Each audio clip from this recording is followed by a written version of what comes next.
Olá, seja muito bem-vinda, muito bem-vindo à edição 2025 do Fórum Sou do Esporte, que é uma série de 3 programas idealizada pelo canal Band Esportes, com um parceiro que também tem feito muito pelo universo esportivo brasileiro, o Instituto Sou do Esporte, que desde 2015 atua para fortalecer o esporte para além das quadras, dos campos, piscinas, tatames.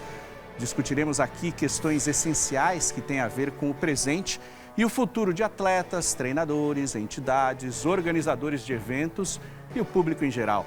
As modalidades esportivas devem ser vistas como ferramentas estratégicas para o desenvolvimento socioeconômico do Brasil.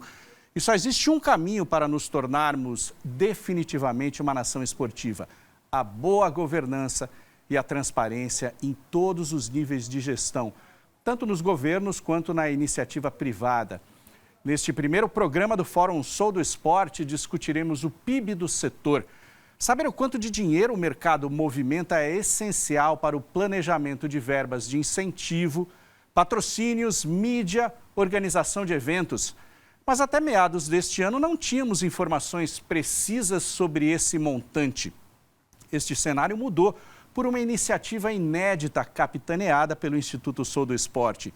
Em junho, foi divulgado o primeiro estudo detalhado do setor, que anualmente movimenta 183 bilhões de reais no Brasil.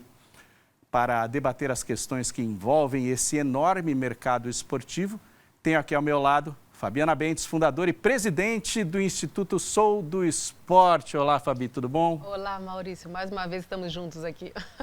Para discutir muita coisa importante, quem está com a gente também é José Rocha, que é executivo da consultoria EY. Olá, José, bem-vindo. Muito obrigado. Ano passado a gente falou um pouco, mas não podia acertar os números, né? Agora temos números para debater. Agora temos, e são grandes. E também Emerson Apel, gerente do Comitê Brasileiro de Clubes. Emerson, bem-vindo. Muito obrigado, um prazer estar aqui novamente com vocês para discutir o que a gente mais gosta, que é gestão do esporte. Fabi, preciso começar com você, né? Qual que é a importância de termos agora, efetivamente, o PIB do esporte brasileiro, esse mercado mapeado? Maurício, eu vou falar um pouquinho do quanto faltou para a gente, por ocasião da pandemia, esse número. Quando a gente começou esse projeto, em 2020, a gente fez uma observação que a cultura ela tinha números e tinha como fazer exigências, digamos assim, para que a economia pudesse dar sustentabilidade para ela naquele período de crise. E foi o momento que eu percebi que o esporte não tinha nenhum argumento econômico. Foi aí que a gente efetivamente criou esse grupo, né, que a gente tinha comentado por ocasião do lançamento, que foi o Comitê Olímpico, Comitê Paralímpico, Liga Nacional de Basquete, EY, Ministério da Defesa com o Desporto Militar, Comitê Brasileiro de Clubes, Comitê de Clubes Paralímpicos. Então, esse grupo entendeu, né, com o embaixador, né, que é o Las Grael desse projeto, a necessidade da gente falar de economia do esporte. Existe uma tendência a gente sempre falar que o esporte é inclusão. Só que a inclusão ela só na verdade, concretizada a partir do investimento. Rafaela Silva, ela não chega do céu e cai como campeã olímpica. Houve um investimento não só no projeto social do Instituto Reação, como houve um investimento também na medida que ela foi evoluindo na carreira. Então, hoje, a Sou do Esporte, que efetivamente defende sempre a questão da inclusão, da capilaridade do esporte em todos os cantos do país, das competições que os atletas precisam cada vez mais estar para entrar num nível internacional, isso demanda de um investimento. E aí a gente começa a falar de economia do esporte, de impacto dessa economia na carreira dos atletas, mas no país, né? A gente tem mais de 20 setores da economia hoje impactados pelo esporte. Esse 183 bi que você se referiu é do ano de 2023, que mal ou bem é um ano de recuperação da pandemia, né? O valor, então, hoje já é maior. Já é maior e principalmente, a gente fala num outro momento, do que não está contemplado, por exemplo, apostas. Por não estar neste ano de 2023 regulamentado, a gente não tinha como trazer. Agora, para o futuro, a economia vai mostrar do esporte que ela é muito maior do que, inclusive, né, 1,69% do PIB do Brasil. No Brasil. Emerson, como que o Comitê Brasileiro de Clubes tem utilizado esses dados para ajudar os clubes a formarem atletas? Olha, o Comitê Brasileiro de Clubes, também como parceiro do Instituto Sou do Esporte, ele utiliza esses números, repassando também essas informações aos clubes, porque quando um clube prepara, de repente, um projeto de patrocínio, um projeto de parceria, talvez até com uma iniciativa pública, são números fundamentais, né? Por quê?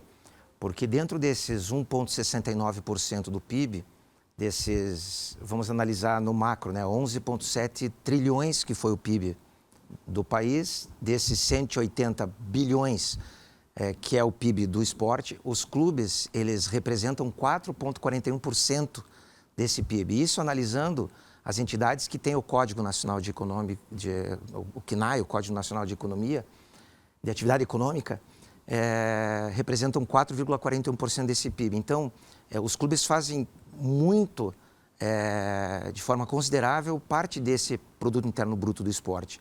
E isso os clubes têm que saber e os clubes têm que utilizar isso em favor próprio. Por quê?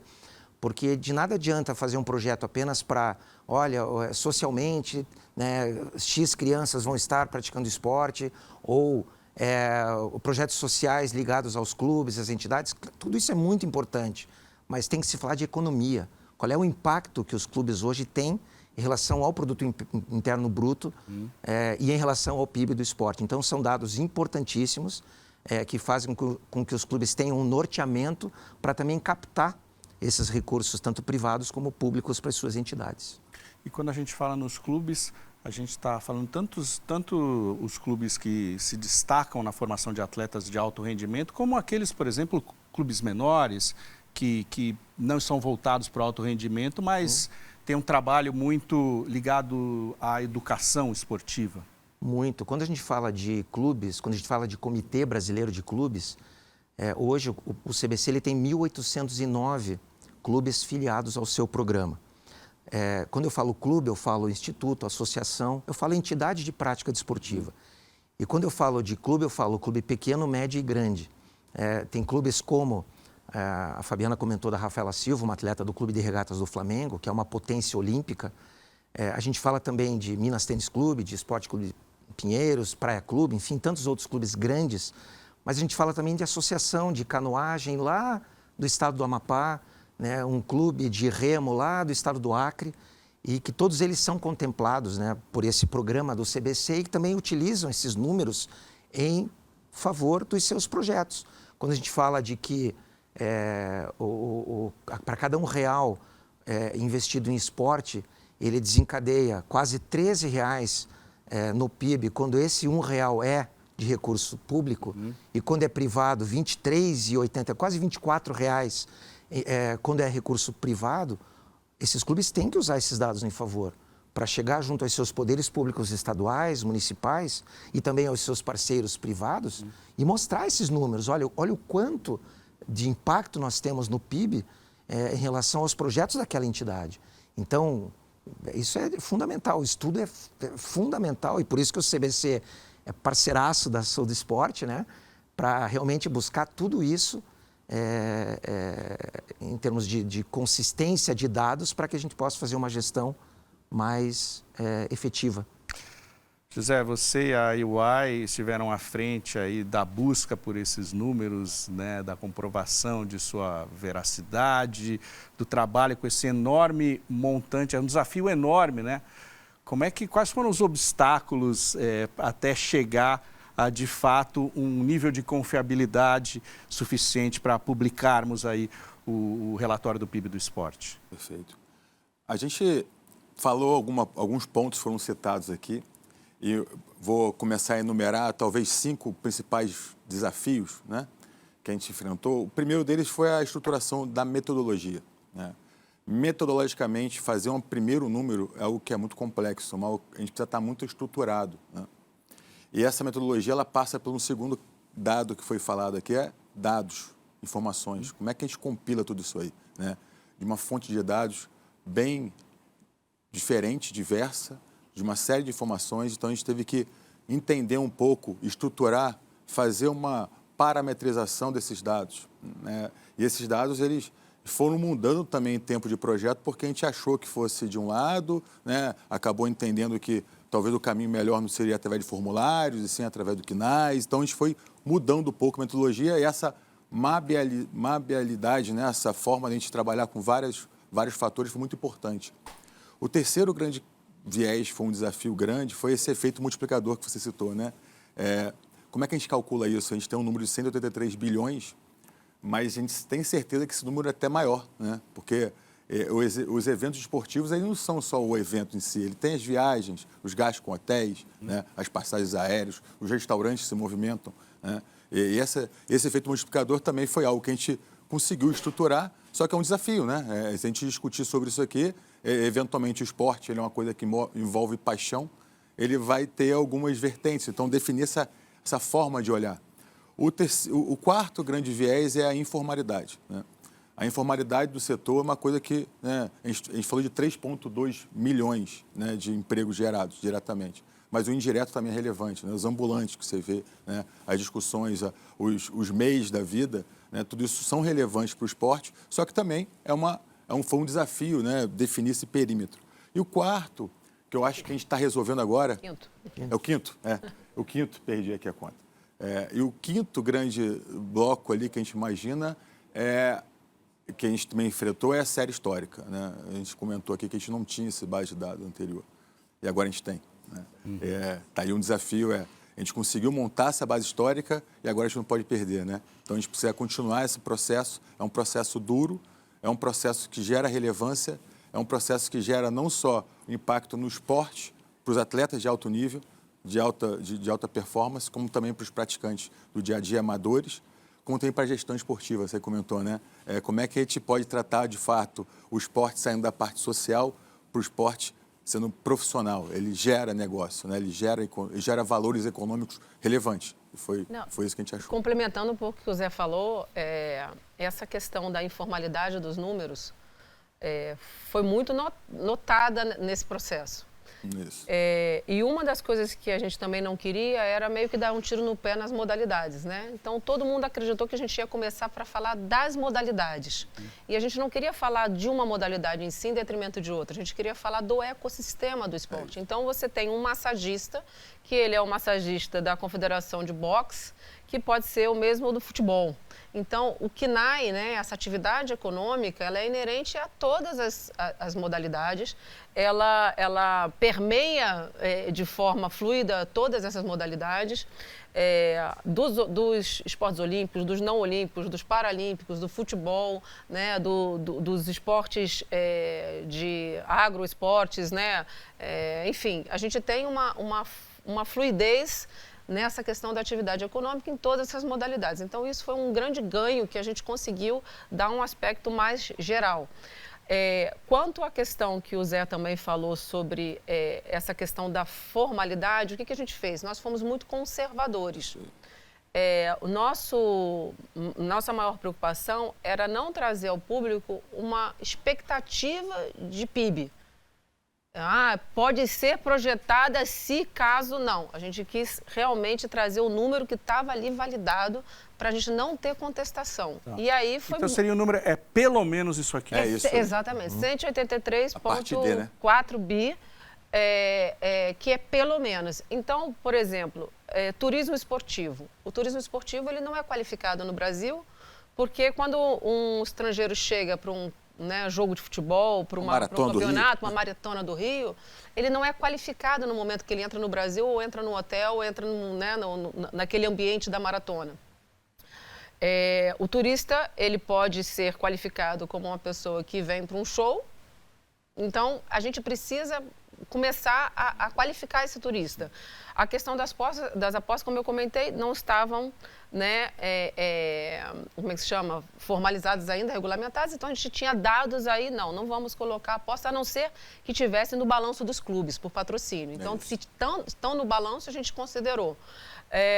Esporte, né? O próprio esporte, né? O próprio esportes. A gente não tinha todos os dados, mas a gente considerou o FIFA, que é o que a gente tinha dados. Então, todos esses parâmetros, eles foram o princípio dele foi sermos conservadores, né? E a questão da economia informal foi engraçado porque até o Ministério da Ciência e Tecnologia, que foi o executor da emenda que a gente teve para executar esse projeto, pediu muito a questão da informalidade, da economia criativa e tudo mais. Mas espera aí, calma. O próximo... Como é que estima, né? A gente não tem nem o formal, como é que a gente vai ter o informal, né? Mas, obviamente, a economia, por exemplo, ao redor de um estádio durante um jogo, você sabe o que pode ser, né? Então, enfim, eu acho que... Mas com metodologia, com plano bem traçado, plano de voo bem estruturado, a gente tenta se manter sempre no viés. Calma, gente. Foco né? Isso aqui pode ser considerado, mas vamos botar isso no plano futuro. Né? Eu acho que isso foi bem interessante. Alguns comitês a gente passou, alguns fóruns de discussão, né, Fabi, como alinhamento das expectativas, isso foi muito importante para gerar um número à prova de bala. É isso aí. E o que os dados dizem sobre o tamanho do esporte no Brasil, até comparando com outras nações, tanto com nações vizinhas como aquelas que são mais desenvolvidas? Olha, na questão, que foi uma coisa também interessante, a gente quis analisar Estados Unidos, logicamente, né? Só que os Estados Unidos não tem o valor do PIB deles só direcionado ao futebol, ele está envolvido numa camada de entretenimento. Então, é uma questão cultural mesmo de como eles analisam o PIB do esporte. Então, os Estados Unidos, na análise, ela não está contemplada. Outras potências também não estiveram porque ou dados muito antigos ou também porque não tinham uma fatia do esporte separada. E a gente viu em termos de PIB, né, Zé e Emerson, que não estamos muito mal, né, no sentido de o quanto a gente tem de recurso para a sociedade brasileira. Mas uma coisa que me chamou de muita atenção é a quantidade de recurso que há para as secretarias, né, há do poder público, mas a gente vê diretamente na qualificação da implementação desse recurso público. Não é falta de recurso, é como exploramos esse recurso no desenvolvimento do esporte. E aí o Emerson pode também complementar, que eu acho que é muito Eu vou trazer evidente. alguns dados interessantes, Maurício, a tua pergunta. Comparando países, né, como a Fabiana falou, Estados Unidos era uma das potências que nós gostaríamos de ter a comparação, mas infelizmente não teve como por conta dessa natureza, dessa especificidade lá do PIB americano. Mas se você comparar, por exemplo, com a Itália, né, o PIB brasileiro do esporte é 1,69, na Itália é 1,5. Se você comparar com a Índia, é 1%, a Arábia Saudita, 1%. Então, o PIB do esporte brasileiro ele é maior do que o PIB do esporte da Itália, da Arábia, da Índia. Obviamente que na França é um pouquinho maior. Em termos relativos ao PIB nacional. Ao PIB nacional deles, né? Mas a Fabiana deve comentar isso, mas eu vou já antecipar. Quando saiu o nosso resultado, eu falei, poxa, 1,69, né? Parece que é pouco, poxa. Mas eu imaginava que o PIB da cultura era maior que o PIB do esporte no Brasil. E não é. O PIB da cultura hoje é 1,55. E o PIB do esporte é 1,69. Então, e na cultura entram N fatores, N indicadores, que muitas vezes não são indicadores de atividade fim na área cultural, e sim de atividade meio. E acabou que 1,69 alcançou um valor maior, um percentual maior do que o PIB da cultura. Mas, dentro da tua pergunta, comparando com outros países, né, a gente tem modelos modelos e culturas de cálculos muito diferentes daqui. Assim como tem modelos e culturas de formação de atletas muito diferentes daqui. Então, mas o legal é que o número ele é interessante, ele é impactante, ainda como um estudo aí, num primeiro, né, lançamento, e que a gente espera aí que os números ainda sejam muito maiores na segunda edição do relatório. Publicado o relatório, a gente tem essa enormidade, né, de números, e daí nós temos todos os que devem ser impactados, os que devem receber essas informações. Como segmentar e ajudar todo esse mercado, aí, atletas, entidades, associações, patrocinadores, mídia, a entender aquele pedaço do relatório que lhes serve, que pode lhe ser útil para o seu desenvolvimento específico? É possível fazer isso? Catequização. Eu tenho dado muita palestra sobre o PIB, Maurício, porque hoje o processo mental de todo mundo que está no esporte me ajuda. Me ajuda com isso aqui, me ajuda com patrocínio, me ajuda com, né, com uma passagem. A palavra para o esporte é me ajuda. E, na verdade, a palavra para o esporte precisa investe aqui que você vai ter retorno. O esporte ele tem um benefício reputacional que é muito difícil qualquer outro meio da sociedade ter.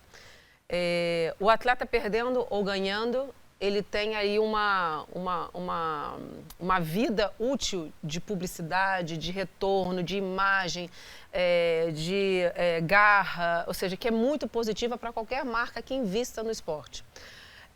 Então, o que a gente tem feito muito, e isso daí foi até uma das questões que a gente teve no Senado, porque o senador Portinho me convidou para apresentar o PIB do esporte por causa da questão de tornar a lei de incentivo ao esporte perene, que ela estava aí a ponto de ser eliminada, né, em função da reforma.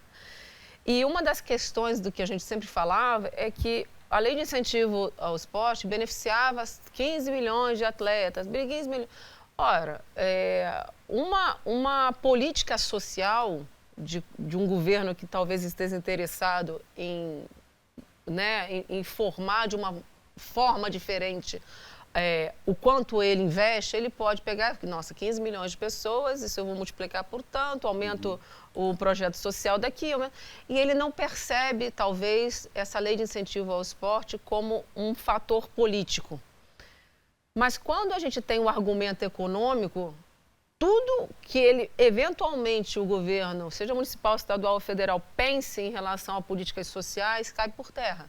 Porque se você tem a cada R$1 do investimento público, mais de R$12 investidos, né, de retorno, isso quer dizer que, nossa, se eu, como prefeito, investir no esporte da minha cidade, eu vou melhorar a economia local. Se eu, como governador, investir em trazer etapas, né, para o meu estado, eu tenho mais. Se eu, como governo federal, investir no esporte, eu vou ter esse retorno. Então, é muito importante que a gente mude a forma de comunicar o esporte para que realmente a gente tenha investimento, ajuda, todo mundo dá tapinha nas costas e tudo bem, mas não se percebia até então o esporte como política econômica. Ele tem que ser visto, ele era só visto como política social, né?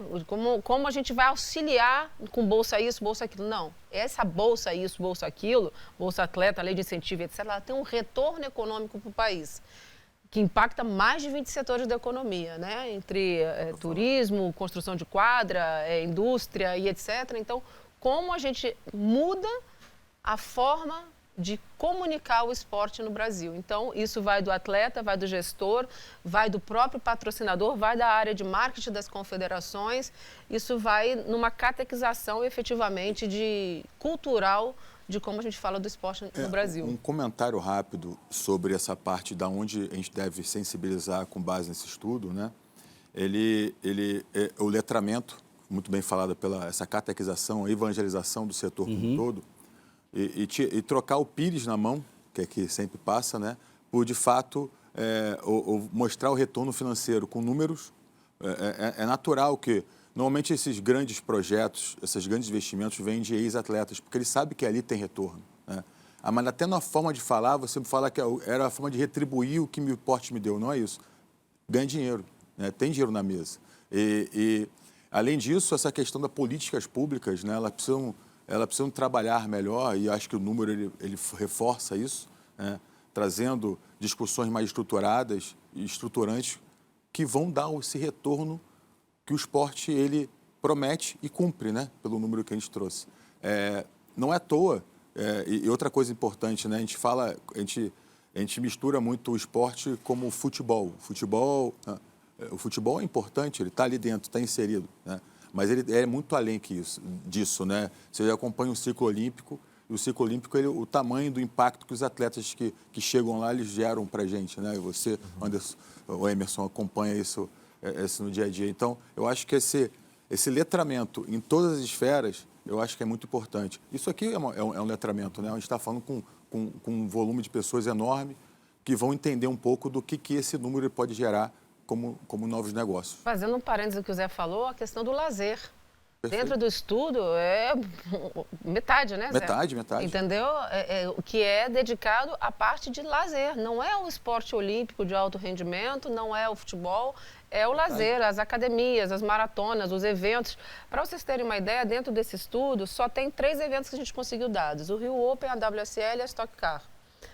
Os 3 dão um retorno de $500 milhão para o país. Porque é uma infinidade de eventos. Por que só 3 que... Porque a questão ainda da falta de cultura de produzir dados dos... Aquele primeiro desafio. O primeiro desafio é como a gente, por exemplo, vai agora se antecipar. A gente já está criando um formulário mais acessível para que as entidades saibam quais números que elas precisam produzir. Porque, por exemplo, às vezes a Confederação Olímpica não sabe quantas federações tem, mas não sabe qual é a idade dos atletas que estão federados, qual é o gênero dos atletas que estão federados, quantos viajam nacionalmente, quantos viajam no estado. Então, são dados que eles não...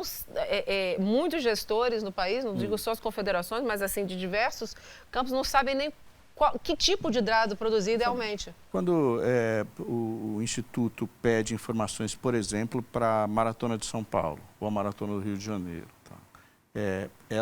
Qual que é a dificuldade dos organizadores de mandarem? No primeiro momento, nessa primeira edição, tudo é dificuldade, inclusive desconfiar do estudo. Por que eu vou ter que dar o meu dado? Se eu der o meu dado, o outro pode utilizar esse dado de uma forma que eu não queira. Então, a gente enfrentou todas as resistências que você possa imaginar. Mas a gente também não estava muito preocupado, porque como as informações são públicas e KNAI, né, tem que ser o portal, a gente utilizou essa ferramenta e uma ferramenta de engajamento das instituições. A gente começou com esse processo, eu tenho certeza. Por exemplo, WSL, Rio Open, Stock Car, que são um exemplo que as outras, na próxima edição, a gente vai receber muito mais informação. Porque, nossa, não doeu. Tá vendo? WSL, Rio Open, Stock Car entregaram seus dados. Então, assim, e na verdade não tem que ser os dados nossos. Esses dados precisam ser públicos, porque eles se beneficiam. Quanto mais eles falam que aquele evento dá retorno, o Rio Open, ele traz um retorno para o Rio de Janeiro enorme. A WSL, para a cidade do Rio, para o estado, inclusive, a WSL, ela recolhe mais recursos, né, mais dinheiro, impostos na época da WSL do que a própria cidade. WSL, para quem não sabe, é a sigla da Liga Mundial de Surf. É a maior etapa, a maior etapa do mundo da World Surf League é em Saquarema. E ela traz mais retorno para a cidade do que a própria arrecadação de impostos daquele período. Então, assim, é muito evidente que o político da região olha o esporte ainda, muito ainda normal. Eu não tenho dinheiro para isso agora, eu não tenho dinheiro, não tem recurso. Mas quando você pega uma WSL, um Rio Open, uma Stock Car, você fala, amiguinho, você está perdendo tempo. Né? Então, essa catequização também do setor público que a gente precisa fazer. Mesmo se esse político tiver como primeiro pensamento uma projeção individual dele, de sua plataforma, o benefício para a sua própria imagem é enorme. Porque, afinal de contas, ele está lá para fazer uma realização para aquele seu parque de eleitores. Exatamente. Então, é uma plataforma. Quando a gente fala da economia, do esporte, logicamente, a gente está falando em termos de investimento global, vamos dizer assim, né? Os Estados Unidos não faria do esporte o que ele é para os Estados Unidos se ele não fosse uma plataforma econômica. Os Estados Unidos é o país da economia mundial, né? Então, ele é a referência. Nós somos, né, geridos pelo dólar, vamos dizer assim, né? Então, se o esporte não fosse essa ferramenta econômica, ela, né, não estaria como protagonista nos Estados Unidos. Aqui no Brasil, criou-se uma falácia muito forte de que o esporte é inclusão. E eu trabalho com as comunidades, eu tenho, né, essa vertente como Instituto Sou do Esporte, mas eu não posso mais falar de inclusão se eu não falar de investimento. Eu não tenho como falar de vilas olímpicas ao redor do Brasil, né, de comunidades, etc., se eu não tenho recursos humanos ali sendo pagos pelo município, pelo Estado, investindo para aqueles de jovens se incluam mais nas modalidades e possam ter uma melhor vida. E é uma lógica perversa, mas é uma lógica do capitalismo. Ele é uma ferramenta de inclusão extraordinária, mas o que vai pegar como discurso é que ele vale a pena do ponto de vista financeiro, econômico. É isso. É isso. Jogar Só a que lógica. Porque o discurso da inclusão, da reputação, é ele tapinha é muito nas bonito, costas. mas quando se chega na reunião do board, essas palavras se enfraquecem em prol do resultado financeiro. Exatamente. E agora, no ambiente político, você matou a charada. Quanto mais você investe... A política do dar cargos, a política do apadrinhamento, essa política já não existe mais. Ela não é mais... A sociedade já não permite mais isso. O político que faz bem pela sociedade, ele vai ter esse retorno muito mais, porque ele vai ter o da mãe com a criança beneficiada. A gente vai ter uma geração que vai pensar a política do servir, que é a política certa. E essa política do servir, o esporte é uma enorme ferramenta, porque você está botando as crianças saudáveis, você está colocando as crianças na escola, você está auxiliando as mães na educação, você está tirando a criança, digamos, de uma situação de bullying, está fortalecendo a saúde mental desse jovem, está melhorando a alimentação dela. Então, você tem toda uma composição social que vem a partir de um investimento. Está desafogando o sistema de saúde também. Exatamente. Está reduzindo o custo, com É o Um custo. país mais saudável é um país menos Claro. doente. Vamos fazer um intervalo rápido, uma pausa aqui no Fórum Sou do Esporte, a gente volta já.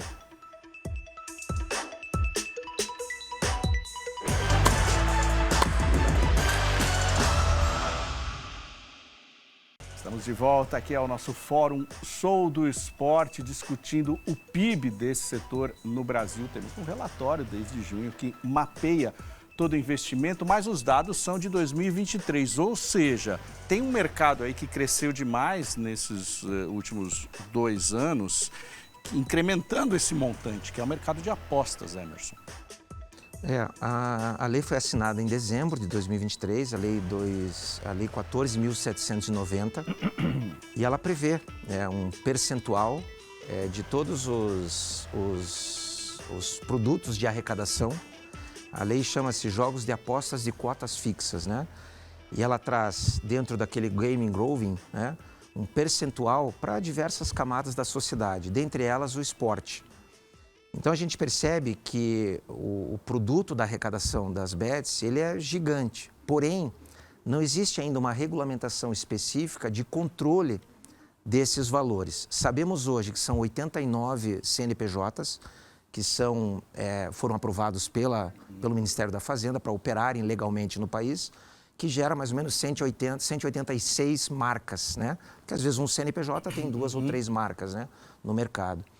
E esse produto, ainda que a lei foi assinada em 2023, o ano passado passou por muitas regulamentações e ainda assim a gente vê um percentual dessas empresas repassando o recurso, mas também um percentual não repassando o recurso. E esse valor impacta muito no PIB do esporte, né? E com certeza esses dados, como a Fabiana falou, aparecerão no próximo relatório. Esse valor, inclusive, é muito discutido, esses 12%. O governo federal, inclusive, quer subir para 18% e está em tramitação lá no Legislativo ainda, né? Para que alcance esses 18%. Mas o mecanismo de acesso a quanto se arrecada ainda é muito complexo. Para você ter uma ideia, hoje são 36, 37 empresas que criaram uma associação. Num primeiro momento, sabemos que essa associação foi criada para poder organizar esse repasse, porque são N entidades beneficiadas pela Lei 14.790, então, e essas transferências são por meio de PIX, então realmente essas empresas têm que ter braços, né, para poder fazer toda essa execução de repasses, mas a gente sabe também que essa associação foi criada para que essas empresas repassem o valor para uma conta única, para que essa associação repasse para todos os beneficiados, assim como o Comitê Olímpico do Brasil, o Comitê Brasileiro de Clubes, Comitê Paralímpico Brasileiro, entre outras entidades, né? Ou seja, um dinheiro de aposta é para chegar no clube de canoagem que a gente falou lá da Praia da Pipa, vamos dizer. Exatamente. O recurso já está chegando. Já desde janeiro deste ano, de 2025, o dinheiro já começou a ser depositado, mas por uma falta de regulamentação e pelo conservadorismo também dessas empresas, porque esse recurso, apesar de não ser público, né, porque ele vem de uma entidade privada ou de entidades privadas para outras entidades privadas, né, como o COB, o CBC, o CPB, são entidades privadas. esse recurso vai ser auditado também pelo Tribunal de Contas da União. Então, você não pode sair utilizando esse recurso, a Deus dará. Tem que ter um plano muito bem definido e, para isso, espera-se uma regulamentação do governo federal ainda. Por legislação, então. Exatamente. É uma obrigação dessas entidades. Com certeza. Regido por lei, isso precisa ser muito bem monitorado. Muito bem monitorado e muito bem regulamentado, para você saber como você executa. A coisa frouxa também é um caminho para o desvio, né? Maurício, isso que o Emerson está falando, eu estou me lembrando agora de uma palestra que eu dei. As organizações esportivas no Brasil que queiram, né, que estejam aptas a receber os recursos, se não entrarem no caminho da governança, vão perder o bonde. Vão perder. Né? Eu não sei se todas as entidades que recebem recursos, elas são obrigadas a ter 18A? A ter certificações? Não. As que recebem o recurso, sim. Pois é. Então, imagina aí que a gente tem federações, confederações, eventualmente não olímpicas, porque boa parte acho que todas as confederações olímpicas já têm, mas quem der Nem todas. Nem todas, né? Tem confederações que não têm 18 e 18A e são vetadas de receber recursos. De receber recurso. Então, a gente está 10 anos nessa trilha da governança. E a gente fala que vão morrer na praia, porque o cerco está se fechando na distribuição do recurso. Não importa se é um recurso oriundo de apostas que vai de empresa privada. Tem o TCU aí no meio, tem um organismo que vai fazer esse controle. Então, as federações olímpicas, as federações de futebol, as confederações, eventualmente, de outras modalidades que estejam aptas, digamos, legalmente, para receber o recurso, vão sair na frente. Sim. As que não estiverem vão morrer na praia. Não vão receber. Não vão receber. Essa transparência na aplicação dos recursos é algo importante, né? Porque é um tema sensível que pode envolver até com questões de resultados. Então, a transparência é muito importante. A gente falou bastante sobre isso, né, Emerson, no passado. O dinheiro está caindo, mas eu não vou usar se não tiver documentado, regulamentado aonde aplicar e como aplicar. Porque isso pode voltar, né? Peraí, porque A, B ou C teve transparência, tem governança, né? É uma entidade que tem aí uma estrutura mínima para poder receber esse dinheiro, então pode ter dinheiro na mesa aí. E tem uma atenção que o esporte, a gestão do esporte, por muitos anos agora, né? Esses 10 anos não foram à toa, graças a Deus, para pautar essa questão da governança. E muita gente fala em profissionalização do esporte. Só que a profissionalização, ela não necessariamente quer dizer modernização, porque está lá o presidente e ele não deixa os profissionais, digamos assim, executarem efetivamente da forma que precisa ser profissional.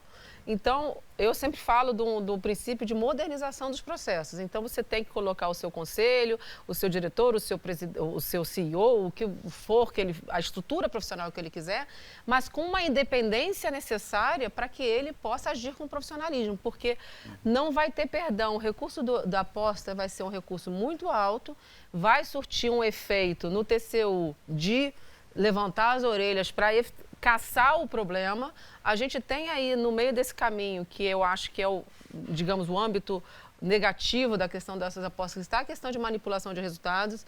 Então, essa questão desse recurso que vai chegar e que isso vai ser investigado, né? Isso vai ter uma... E esses gestores, os conselhos fiscais das entidades, não vão poder trabalhar de forma amadora. Eles vão ter que... Porque tem uma penalidade aí civil e criminal nessa brincadeira, entendeu? Então, você imagina você ser uma entidade que você tem um conselho fiscal que não sabe gerir, eventualmente tem um recurso, aplica esse recurso mal, assina que a prestação de contas está ok e vai todo mundo por água abaixo.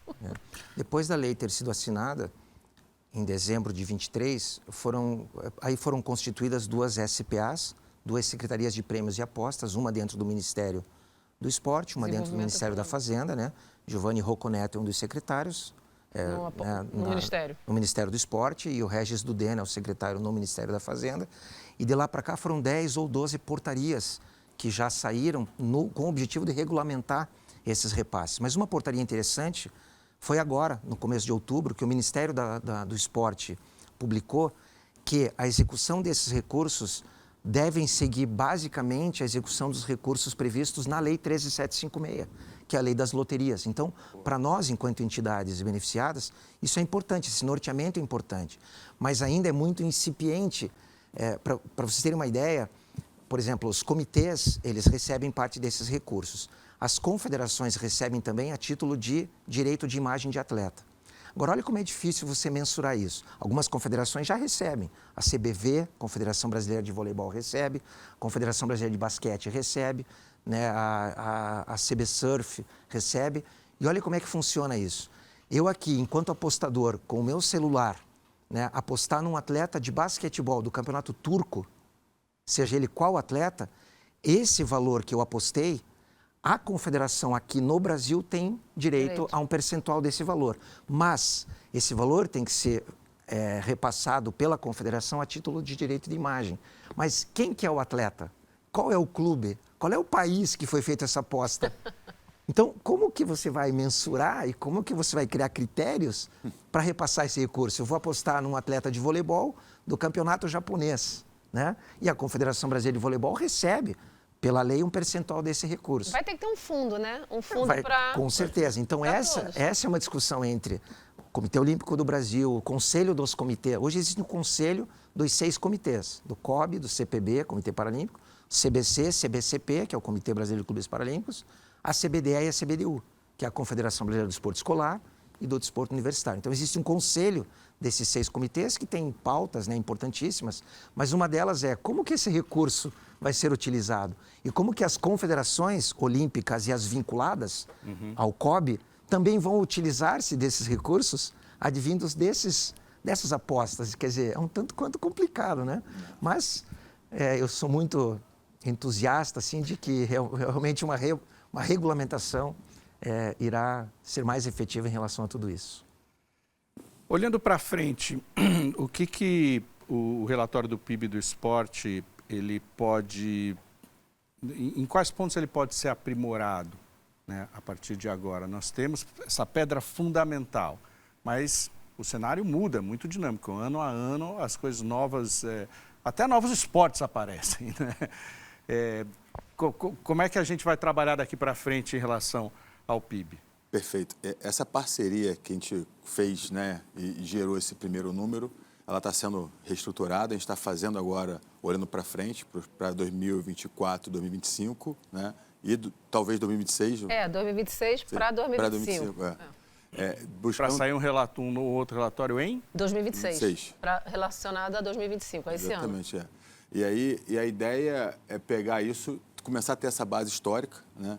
E pegar todos esses pontos que a gente comentou aqui, de forma bem rápida, olhando um pouco mais o mercado informal, como é que a gente consegue eventualmente incluir alguma coisa ali, nessa, o que foi solicitado no passado, né? Eu sei que não é simples, mas a gente está buscando formas metodológicas para trabalhar isso. Esses eventos esportivos que não entraram no primeiro momento, a gente está buscando também como é que pode ingressar, vai gerar um impacto interessante. A questão do esporte, aportes esportivos, tudo isso aqui, a gente está buscando a metodologia, a forma para incluir de forma robusta, assim como foi o primeiro número, a prova de bala, para a gente chegar e gerar um número de forma impactante para o mercado novamente. No meio do caminho ali, obviamente teremos algumas discussões, até os próprios prêmios, a gente está usando isso para fazer essa evangelização, buscar que as pessoas entrem, né, com vontade também de trazer profissionalismo, emendas para poder, como é que eu posso aplicar esse dinheiro que está entrando, eu hoje não estou usando, né? Então, o PIB do esporte, olhando para frente, é tentar aumentar um pouco o nosso perímetro de análise, né? Como a gente brincou, a partir de 183 bi, né, daí para cima. E quem sabe ter mais colaboração também, porque afinal de contas já se sabe hoje a importância de fornecer dados e de coletar esses dados, né, lá na origem. E eu já estou provocando uma tensão na UI dos dados, né? Porque essa questão, para eles, apesar de ser, né, uma auditoria enorme, uma consultoria gigantesca e que foi um desafio, né, Zé? A gente foi um grupo muito interessado no esporte, o board, né, todo mundo, o Lars, o Emerson, né, o próprio Fernando Mesadri do Instituto de Inteligência Esportiva, que tem um trabalho excepcional também de dados. Então, assim, Sérgio, todo mundo entendeu essa necessidade do número. E eu estou muito confiante, muito tranquila que a gente gastou muito tempo tentando formar o ecossistema. A gente precisava fazer aquele ecossistema, aquela mandala da economia do esporte, sem dar muita capilaridade, para não se tornar infinito, o impacto do esporte. Mas eu acredito que para esse ano, vai ser mais surpreendente, porque já sabemos o caminho. De certa forma, as instituições já estão catequizadas, viram a relevância, o mercado entendeu que são precisos esses números, o poder público, a própria Secretaria de Apostas e Desenvolvimento Econômico, pelo secretário Giovanni Rocco, ficou encantado com o trabalho, está nos ajudando também, está fazendo esse fortalecimento para que a gente possa conseguir, junto ao segmento de apostas, os números cada vez mais claros, mais evidentes. E eu acho que o número não vai ser só surpreendente em termos de resultado, mas vai ser muito interessante que a gente vai conseguir abarcar um maior número de setores. A gente está até um pouco tímido, mas eu tenho certeza que isso vai mudar bastante. A gente fica brincando aqui porque é aquela ousadia com responsabilidade. Né? A gente dá o passo, mas o passo tem que ser dado com dados corretos, né? E não estou dizendo que a gente não está indo com o dado correto, mas a gente sempre questiona de onde vai sair, como é que vai sair, qual a sustentação desse número, como é que a gente cria perenidade, que não adianta também a gente fazer um esforço hercúleo, pegar um número que a gente não tem como ficar atualizando eles daqui para frente. Então, a gente discute bastante sobre isso. Emerson, você pode dar um exemplo de uma ação para justamente mostrar a utilidade desse conhecimento para um clube? Claro. Vamos falar de bets e loterias, né? Eu vou fazer uma comparação primeiro com um modelo que deu muito certo, que é fora do Brasil, e um modelo que vem dando certo aqui no Brasil. E que envolve clube, né? Porque a gente sabe que a essência na formação e manutenção do atleta de alto rendimento no nosso país é clube. Né? Quando um talento ele é revelado, e eu sempre falo que talento não é promessa, talento é potencial. Então, um talento ele é revelado numa edição de jogos escolares, num projeto social, enfim. Para onde que ele vai? Qual é o sonho desse atleta, né? Eu quero fazer uma peneira, quero ir para um clube, seja qualquer esporte, né? E aí o modelo no país é clube. Quando a gente compara com uma estrutura de fora, pegar, por exemplo, Inglaterra, né? O Reino Unido, enfim, todos os países lá. 1996 em Atlanta foi o pior cenário olímpico da Inglaterra. Foi uma medalha de ouro apenas. E fez com que os ingleses fizessem uma virada de chave.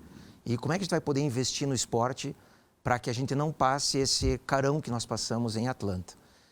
E aí foram criadas duas entidades, a United Kingdom Sports e a Sports England, salvo engano.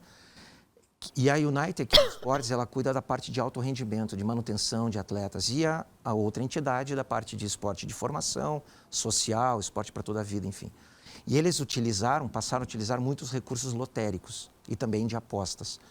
E a gente vê os resultados, né, do time inglês nos Jogos Olímpicos. Então, só que o modelo lá é diferente no país, porque lá o Comitê Olímpico, junto com a United Kingdom Sports, eles fazem uma gestão compartilhada desses recursos e colocam dentro das delegacias regionais das estruturas olímpicas esse recurso de forma direta. No Brasil, esse recurso, por meio do CBC, ele é repassado ou executado de forma direta para que os clubes usufruam desse modelo. E esses números que a gente vem apresentando no relatório do PIB, eles favorecem muito isso. Por quê? Porque quando o clube faz um projeto de patrocínio, ele coloca embaixo do braço e vai no seu parceiro captar um recurso, ele tem dados mais fidedignos. E no caso das loterias e das apostas, isso vai ser um up, porque vamos analisar a lei das loterias, ela é de 2018, 13756. Mas antes disso, a lei 12395, que é de 2011, colocou os clubes que formam atletas no cenário esportivo nacional, equiparando o seu CBC ao COB, enfim. Então nós temos aí, de 2011 a 2014, né, um conservadorismo, obviamente, da mesma forma que agora lá esperou-se a regulamentação, os decretos, o deles principal, a 7984, que vigora até hoje, para daí começar a executar esses recursos lotéricos. 10 anos de programa só. Se você comparar com a Inglaterra, 96 para cá, já vai, né, muito mais tempo. Então, por isso que eu sou entusiasta em relação aos números que o PIB apresentou, a esses recursos que vêm das loterias, os recursos que vêm das bets, para que essa formação esportiva no país realmente sofra um up muito grande. E a expectativa Eu sou mais entusiasta, eles são mais pé no chão. Eu acho que o segundo relatório vai ser extraordinário. O primeiro já é muito bom. Eu também acho. Ela dá risada disso. Mas como o UI, obviamente, tem que ser conservador, pé no chão. Mas eu entendo que com a vinda das bets dentro do relatório, né, com uma ampliação desses 20 setores impactados, a gente vai aumentar a economia, a gente vai ter valores muito consideráveis. E quando eu falei há pouco da comparação com outros países, por exemplo, a Itália, enfim, a França, a Inglaterra tem PIBs mais elevados, mas não passa de 2%. Não é uma coisa absurda em relação a 1,69 que é no Brasil. É 1,8, 1,7, 1,9 e que realmente eu entendo que a gente vai conseguir chegar aí em termos de produto interno bruto do esporte muito próximo das grandes potências do mundo. Vai caber também a gente do segmento esportivo começar a catequizar também o marketing das empresas, né? Porque o marketing das empresas hoje ele está muito destinado a falar quantos likes você tem, né? Quantos seguidores você tem. Se define pelo influenciador. Nossa, não se percebe um atleta que está começando, que você vê um investimento e quando você dá o retorno, qual é a marca que está, né, com referência com aquele atleta. Então, hoje, as empresas, eu sempre falo, e eu dou um exemplo claro do Banco do Brasil com relação ao vôlei. Não tem uma pessoa que você fale assim, qual é o patrocinador do vôlei? Banco do Brasil. As pessoas fazem a referência direta com o banco porque é uma questão de médio, longo prazo que eles fizeram que virou uma referência. E hoje, por exemplo, eu sou uma liderança feminina no esporte, ok? Quantas mulheres, a delegação feminina olímpica é 50%, né, de mulheres.